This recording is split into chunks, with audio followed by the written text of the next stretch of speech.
Ada orang mengatakan itu sesat. Na'udzubillahi min dzalik. Masa dakwah sesat? Ngajak orang kepada Islam kok sesat? Aneh enggak? Aneh-aneh aja kadang-kadang orang Islam ini, ya kan? Berbeda sedikit paham dengan dia, orang sesat itu semuanya. Jadi dakwah di jalan Allah, mereka itu ikhlas. Dulu mereka meniru siapa? Sahabat-sahabat Nabi. Coba antum saya tanya, seandainya dulu sahabat-sahabat Nabi, para tabi'in, tabi'ut tabi'in tidak pergi dakwah ke luar negeri, kira-kira nih akan sampai nggak Islam ke Indonesia ini?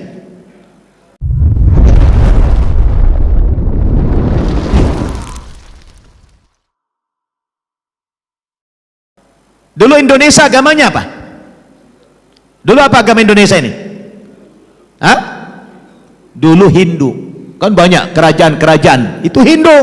Kerajaan Sriwijaya, kerajaan Majapahit, kerajaan Kutai. Semua kerajaan-kerajaan itu beragama apa? Beragama Hindu. Mayoritas penduduk Indonesia dulu itu Hindu. Tapi berkat para pedagang-pedagang Arab yang datang dari India, yang datang dari Arab sana ke Indonesia ini, mereka masuk dari pantai-pantai. Subhanallah, dalam waktu yang singkat mereka bisa merubah akidah masyarakat Indonesia yang tadinya mayoritas beragama Hindu, sekarang menjadi mayoritas beragama Islam. Ini berkat dakwah mereka dulu, betul? Walaupun dalam sejarah yang kita baca, dakwah yang mereka sampaikan itu memang belum secara totalitas, bentuknya masih parsial. Yang disampaikan baru la ilaha illallah, istilahnya apa? Baru mengangkat orang dari lumpur kemusyrikan, betul? Yang penting syahadat dulu, yang lain belum diajarkan. Makanya kalau sekarang banyak orang Islam seperti di Jawa itu ada namanya Islam kejawen. Islam kejawen, mereka sudah syahadat asyhadu an la ilaha illallah wa asyhadu anna muhammadar rasulullah. Karena dulu memang para pedagang-pedagang Arab ini dakwah itu belum menyampaikan Islam yang utuh, baru membimbing 2 kalimat syahadat. Habis itu mereka berpindah-pindah tempat kemana-mana. Ada orang sudah akidahnya Islam tapi perbuatannya, amal-amalnya masih banyak mengikuti budaya leluhur mereka dulu, Hindu dan lain sebagainya. Nah, inilah yang harus kita perbaiki pelan-pelan. Jadi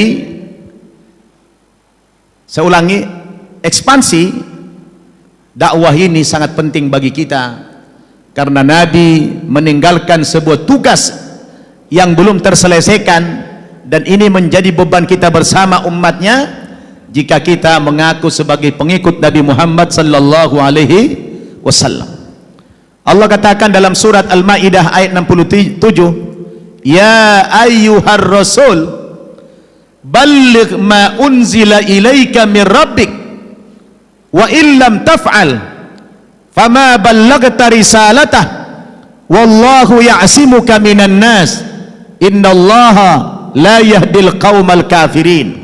Wahai Rasul, sampaikanlah apa yang telah diturunkan Allah kepadamu berupa Al-Quran. Sampaikan itu, jangan ditahan-tahan, jangan disembunyikan. Sampaikan semua apa yang diturunkan oleh Allah kepadamu.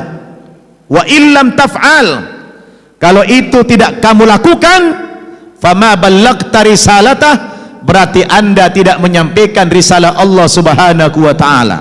Jangan takut, jangan takut menyampaikan kebenaran itu. Kenapa? Wallahu ya'simuka minan nas, Allah menjaga kamu, Allah melindungi kamu dari gangguan manusia. Innallaha la yahdil qaumal fasikin, Allah tidak pernah memberikan petunjuk kepada kaum yang fasik. Jadi kata Allah dalam ayat itu, kebenaran tidak boleh ditutup-tutupi, kebenaran tidak boleh disembunyikan, dan jangan takut, jangan khawatir menyampaikan kebenaran, karena Allah melindungimu ya Muhammad, kata Allah subhanahu wa ta'ala. Nah, hal ini berpindah kepada kita karena beliau sudah meninggal dunia, Maka tugas kenabian ini berpindah kepada kita yang tidak pernah beban-beban seperti ini Allah berikan kepada umat-umat terdahulu. Maka kalau antum baca Quran, Allah mengatakan dalam surat Ali Imran ayat 110, kuntum khaira ummatin ukhrijat linnas. Kamu di sini mula-mula sahabat. Kamu sahabat-sahabat Nabi adalah umat yang terbaik yang dikeluarkan kepada seluruh umat manusia. Jadi Bapak Ibu, sahabat, tabi'in, tabi'ut tabi'in sampai kepada kita sekarang, bahkan sampai hari kiamat, seluruh umat Nabi Muhammad itu tampil menjadi umat yang terbaik. Betul? Kenapa? Karena kepada umat Muhammad ini diberikan beban, yaitu beban kenabian, tugas kenabian. Apa tugas kenabian itu? Berdakwah di jalan Allah Subhanahu wa taala. Sebenarnya saudara, dakwah ini bukan tugas kita. Tugas siapa ini? Tugas siapa ini dakwah? Tugas para nabi, tugas para rasul. Hanya saja karena Nabi Muhammad itu adalah nabi yang terakhir dan tidak ada lagi nabi-nabi baru yang muncul sesudah beliau. Makana Muhammadun aba ahadim min rijalikum walakin rasulallahi wa khataman nabiyyin wa kana Allahu bikulli syai'in alima.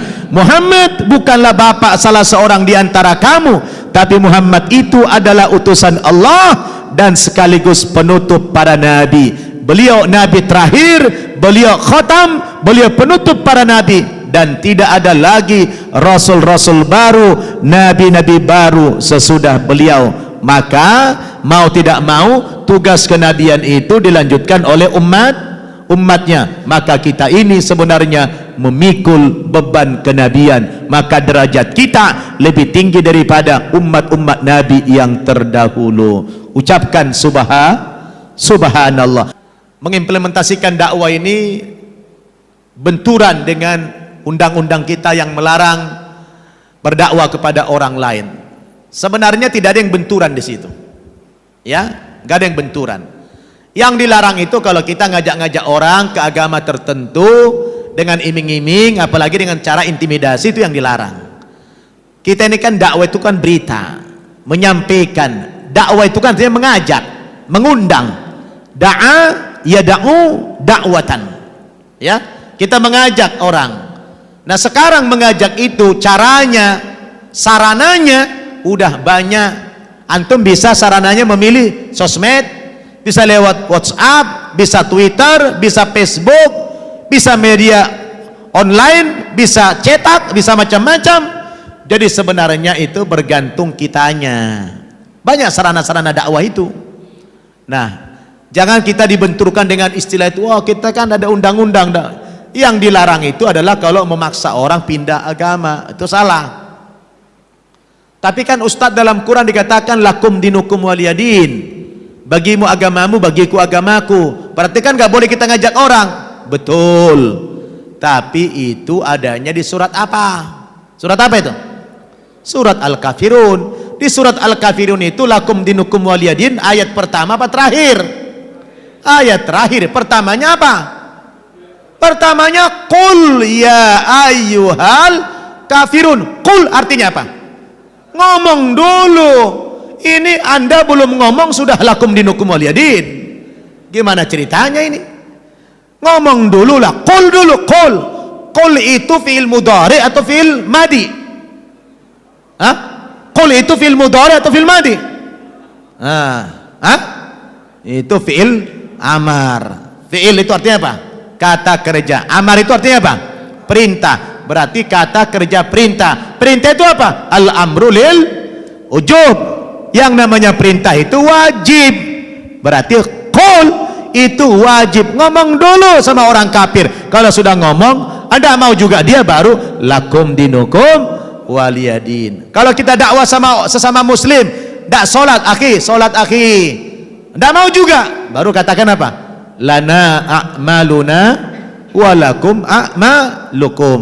Jangan sama saudaranya yang muslim lakum dinukum waliyadin, enggak, tapi lana a'maluna walakum a'malukum. Bagiku amalku, bagimu amalmu. Tapi dengan orang non muslim, setelah kita dakwahi baru lakum dinukum waliyadin. Ya, jelas ya. Jadi tidak ada benturan di situ. Maka antum pilih, mau pilih mana? Sosmed, ya sosmed banyak, Facebook, WhatsApp, Twitter, IG, banyak itu. Silakan. Yang penting berbobot, berkualitas, tepat sasaran. Jangan menghina, nggak boleh mengejek. Mengejek agama lain tidak boleh. Karena Allah mengatakan wala tasubbul ladzina yad'una min dunillah fayasubbullaha adwan bighairi ilm. Jangan kamu menghina Tuhan-Tuhan sembahan agama lain. Nanti agama lain akan menghina Tuhanmu, menghina Allah dengan lebih keras lagi tanpa ilmu, kata Allah Subhanahu wa ta'ala. Kemarin orang tanya saya, Ustadz, bagaimana komentar Anda tentang pernyataan Ustadz Abdul Somad yang mengatakan di salib itu ada jin-jin kafir? Nah, karena dia ngomongnya dalam masjid, nah itu nggak ada masalah. Yang tidak boleh itu saya bilang di depan orangnya langsung. Nah itu nggak boleh itu. Sekarang kan kita ngomong di depan orang Islam toh. Kalau ada yang marah, masa marah dia? Oh dia Muslim, kok marah? Nah iya kan? Maksud saya kalau antum face to face nih jumpa, kamu ejek sembahan dia, itu nggak boleh. Tapi kalau kita menjelaskan akidah di dalam agama kita, nah itu harus, itu batil, itu begini, itu begitu, itu wajib.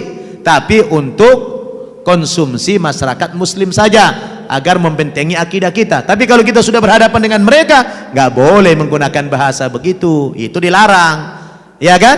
Itu bukan dakwah, itu namanya ngajak berantem itu, ya enggak? Itu ngajak berantem, bukan dakwah namanya itu ngajak tinju itu, ya kan? Ya inilah saudara, kita cukupkan karena hari ini adalah Lailatul Amal, malam kerja. Besok antum akan beraktivitas. Ya insyaallah di lain waktu bisa kita sambung kembali kajian kita ini. Jazakumullah atas kehadirannya.